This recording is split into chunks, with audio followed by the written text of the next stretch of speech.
केबे भी देवदेव महादेव को केतकी फूल को अर्पण करवानी जहाँ महादेव रोषर शिकार हवा। आमर जो 9टी जाक ग्रह रही 9टी जाक ग्रहर स्वतंत्र पूजा विधि रही।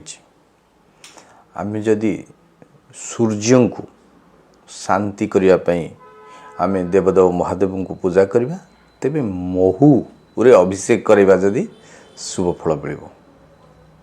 से भली भाव में चंद्र को जदि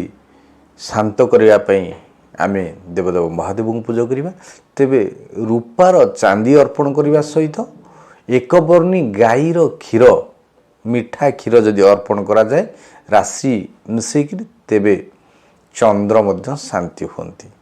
मंगल को शांति निमित्त दुग्धरे रक्त चंदन मिसेकी मंगल ग्रह अशुभ थिले जदि महादेव को अभिषेक करा जाए